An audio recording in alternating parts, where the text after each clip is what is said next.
Media में बहुत बातें सुनी होंगी बट मैं बताती हूँ राधिका यादव की सच्चाई। मेरा नाम हिमांशिका सिंह है। राधिका यादव मेरी बेस्ट फ्रेंड थी। हम पिछले 8-10 साल से बहुत क्लोज थे and I just lost her. मुझे लगा नहीं था कि मैं इस चीज के बारे में इतनी जल्दी बात करूंगी बट मेरे पास कोई और चॉइस नहीं है। कल ही मैं उसकी बॉडी देख कर आई हूँ।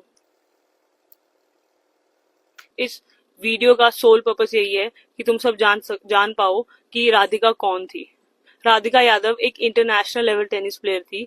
वो मेरी वो मेरी बहुत अच्छी दोस्त थी।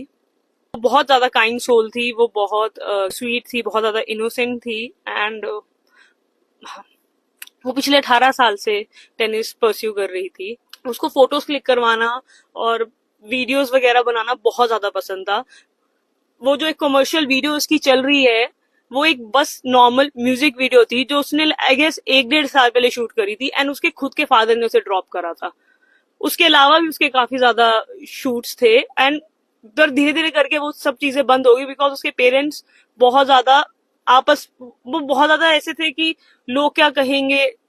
उनके पास हमेशा से ही सोसाइटल प्रेशर बहुत ज्यादा था और वो हमेशा से ही ऑर्थोडॉक्स थे। मतलब वो रोका टोकी हर चीज में रहती थी। मतलब मैं और राधिका हमने I think we started playing in back 2012 या 13 में। हम साथ में ट्रैवल भी करते थे। हमने आपस में भी बहुत सारे मैचेस खेले हैं।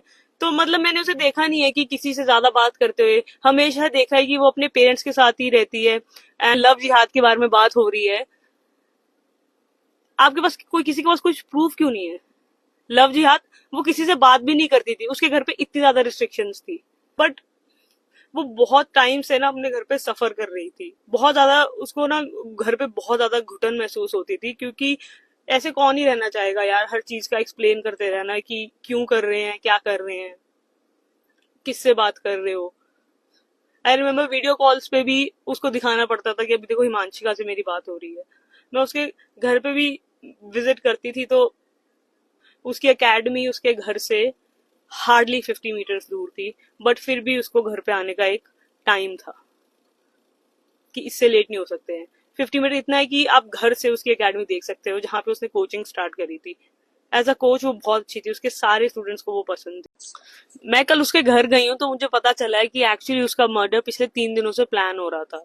On 10th of July I was working out and मेरे को एक कॉल आती है मेरी फ्रेंड की। मैंने उठाई नहीं एंड फिर मैं देखती हूँ एक आर्टिकल आता है। होता है कि Radhika Yadav shot dead by her own father and सबसे पहले मैं राधिका को कॉल करती हूँ और उसको बोलना चाहती हूँ कि थैंक गॉड कि ये तू नहीं है, थैंक गॉड कि ये तू नहीं है। एंड वो मेरा कॉल नहीं पिक करती है। फिर मैं आर्टिकल को फिर दोबारा देखती हूँ और मुझे वो घर देखता है और बस मुझे ऐसा लगता है कि it's the end of the world. मतलब मेरे पैरों के नीचे से जमीन चली जाती है। Then I called her sister and मुझे somehow I managed to went to the cremation and वहां जाके मुझे ये चीज पता लगती है कि उसके डैड एक्चुअली 3 दिनों से उसकी डेथ प्लान कर रहे थे। इग्नू रिवॉल्वर लेकर आए थे एंड बस उसकी मॉम को दूसरे कमरे में रखा था। उसके भाई को किसी बहाने से बाहर भेज दिया गया था। राधिका के पास एक डॉग है लूना एंड वो पिटबुल है। तो मतलब she would have also saved her but उसको भी घर से थोड़ा बाहर रखा गया था and he waited for the right moment और पीछे से मार दिया। मतलब 5 गोलियां कौन सा बाप मारता है? मुझे तो ये समझ में नहीं आ रहा इतना उसने क्या ही करा था। अपेरेंटली उसके डैड उनके फ्रेंड्स के इन्फ्लुएंस में आके, क्योंकि उसके उनके जो फ्रेंड्स थे वो बहुत ज्यादा जेलस हो गए थे राधिका की सक्सेस से। वो 4 लोग जिनकी बातें सुन के उसके पापा ने वो गोली चलाई है, वो 4 बातें ये थी कि अ, ये तो मेकअप करने लग गई है, ये तो छोटे कपड़े पहनती है, ये अब तो तू इसके पैसों पे पलने लग गया है, तू तो अब इसको धंधा ही करवा दे। मतलब मेरे को इस चीज का जवाब दे दो कि कब तक लड़कियां मरेंगी बिकॉज ऑफ मेन और उनका जो फ्रिजाइल ईगो है जो मीडिया में चल रहा है कि ये रीले बनाती है या वो लव जिहाद का। मुझे एक चीज नहीं समझ में आ रही, जो इंसान रील बनाता है उसका अकाउंट प्राइवेट क्यों होगा? उसके अकाउंट में सिर्फ 68 लोग हैं। 68 लोग। जो इंसान रील डालता है उसके कभी इतने इतने कम फॉलोअर्स नहीं हो सकते हैं। अपना अकाउंट उसने प्राइवेट करा हुआ था। लास्ट रील उसने डाली थी 23 मार्च 2024। मैं रही हूँ उसके साथ, मैं उसको जानती थी और मुझे पता है कि वो बहुत ज्यादा शरीफ थी। बट पिछले 10 दिनों में उसकी लाइफ इतनी ज्यादा मिजरेबल, इतनी ज्यादा मिजरेबल हो गई थी कि उसने बस गिव अप कर दिया था। उसने बोला था कि जो तुम बोलोगे, मैं जैसे तुम बोलोगे मैं रहने को तैयार हूँ।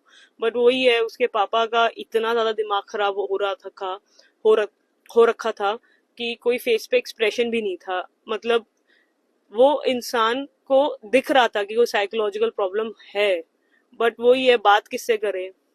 मुझे बस एक चीज समझ में नहीं आती है कि कब तक ये